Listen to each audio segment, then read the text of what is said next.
Eh bien, salut à tous et à toutes. Aujourd'hui, on se retrouve pour un classique de la chaîne depuis 3 ans maintenant. Jamais 203, cette fois-ci nous allons parler de toutes les informations que nous avons à l'heure actuelle autour du film 26 de Détective Conan. On n'oublie pas son petit like avant de commencer, et c'est parti.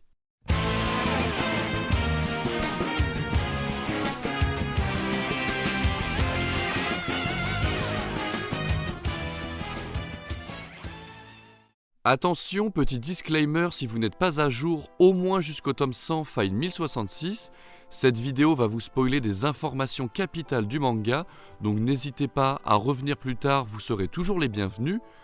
En ce qui concerne le film 26, tout a commencé le 24 novembre avec les fuites du premier numéro du Weekly Shonen Sunday 2023, magazine qui, je le rappelle, prépublie les chapitres de Détective Conan et que vous pouvez retrouver sur le site de Destock Japan. Profitez-en assez rapidement puisque les stocks sont limités et c'est donc une double cover qui est dessinée par Gosho pour promouvoir la grosse affaire de 7 chapitres qui va bientôt arriver. Et en plus de cela, c'est donc dans ce premier magazine que nous avons eu le droit à une date de sortie, le 14 avril 2023, ainsi qu'un titre, Metantei Conan Kurogane no Submarine, soit Détective Conan le sous-marin noir. Le lendemain, davantage d'informations sont sorties, comme le nom du réalisateur, Takeharu Sakurai, qui en est donc à son 6e film Détective Conan, après le 17, le 19, le 20, le 22, le 24 et en numéro complémentaire, il n'y en a pas. Dans cette liste de films, certains sont malheureusement parmi ceux que j'ai le moins appréciés, comme le 17, le 19 et le 22. Après, pour se rassurer, étant un film autour des hommes en noir, le fanservice du 20e film ainsi que les explications du film 24 qui m'avaient beaucoup convaincu peuvent remonter les espérances. Niveau réalisation, c'est Yuzuru Tachikawa qui est aux commandes avec à son palmarès le film 22, mais surtout Mob Psycho 100 et Desperate qui sont de petites pépites. Enfin, pour en finir avec les grands noms de ce film, nous aurons à ma plus grande joie Yugo Kanno en compositeur des OST qui nous a littéralement pondu la masterclass qui était le film 25 avec des OST extraordinaires. Je vous mettrai en fond tout au long de cette vidéo quelques exemples. Et pour finir sur les infos sorties le 25 novembre, nous avons eu le plus important, le crayonné de Gosho toujours aussi extraordinaire. En comparaison avec ce qu'il avait fait pour les films 13 et 20, on voit que c'est beaucoup plus fourni avec davantage de personnages, mais surtout il y a beaucoup plus de dangers qui sont montrés. Aibara est dans de sales affaires et Conan plonge pour elle. Il aura fallu attendre la nuit du 30 novembre au 1er décembre pour avoir le clou de la hype, un teaser de 30 secondes qui nous met l'eau à la bouche. Beaucoup d'informations nous sont révélées, on comprend que Jin est sur les traces d'Aibara et qu'elle court un grand danger. Cette fois-ci, Amuro devra être du côté de l'organisation, avec Kir, Vermouth, mais aussi Rome qui fait sa première apparition, d'où le fait qu'il faut impérativement être à jour pour ne pas se spoil l'une des informations les plus importantes de ces dernières années.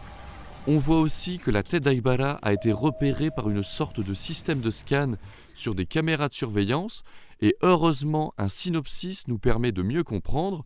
J'ai donc fait un petit mélange entre la traduction de Keiko et de Conan Story, et cela donne ça. Une installation marine, la bouée du Pacifique, est construite sur l'île de Hachijo, préfecture de Tokyo, pour relier les caméras de sécurité des polices du monde entier. Des ingénieurs se réunissent donc pour activer et relier ce système à l'organisation européenne Europol, ainsi qu'au réseau qu'elle administre. Un test d'une nouvelle technologie utilisant la reconnaissance faciale est effectué. Pendant ce temps, Sonoko invite le groupe à venir voir les baleines de l'île, mais Subaru, donc c'est-à-dire Akai, appelle Conan pour lui dire que Jin a assassiné un employé d'Europol en Allemagne.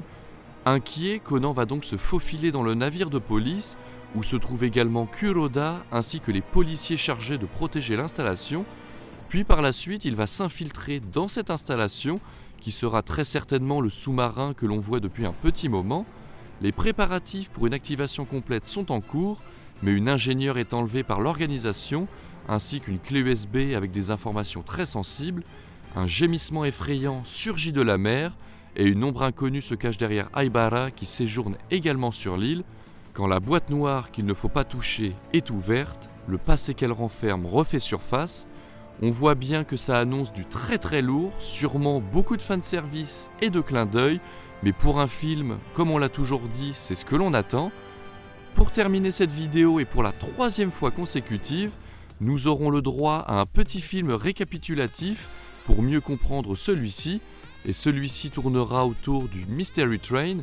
1h30 d'épisode condensé, c'est tout ce que l'on demande. Quoi demander de plus? Ah si, j'allais oublier, même si l'année dernière c'était beaucoup plus tard dans le mois de décembre, cette année, dès le 1er décembre, Amel de Rozoum a annoncé que nous aurons le droit à ce film en France. Si on arrive à avoir Fabienne Loriot sur Vermouth, Jean-Marc Delos sur Gin et Peppino Capontondi sur Vodka, ça va vraiment être le feu. En tout cas, j'espère que vous aurez aimé cette vidéo. N'hésitez pas à me dire en commentaire ce que vous attendez le plus de ce film. On n'oublie pas de s'abonner. Et sur ce, peace.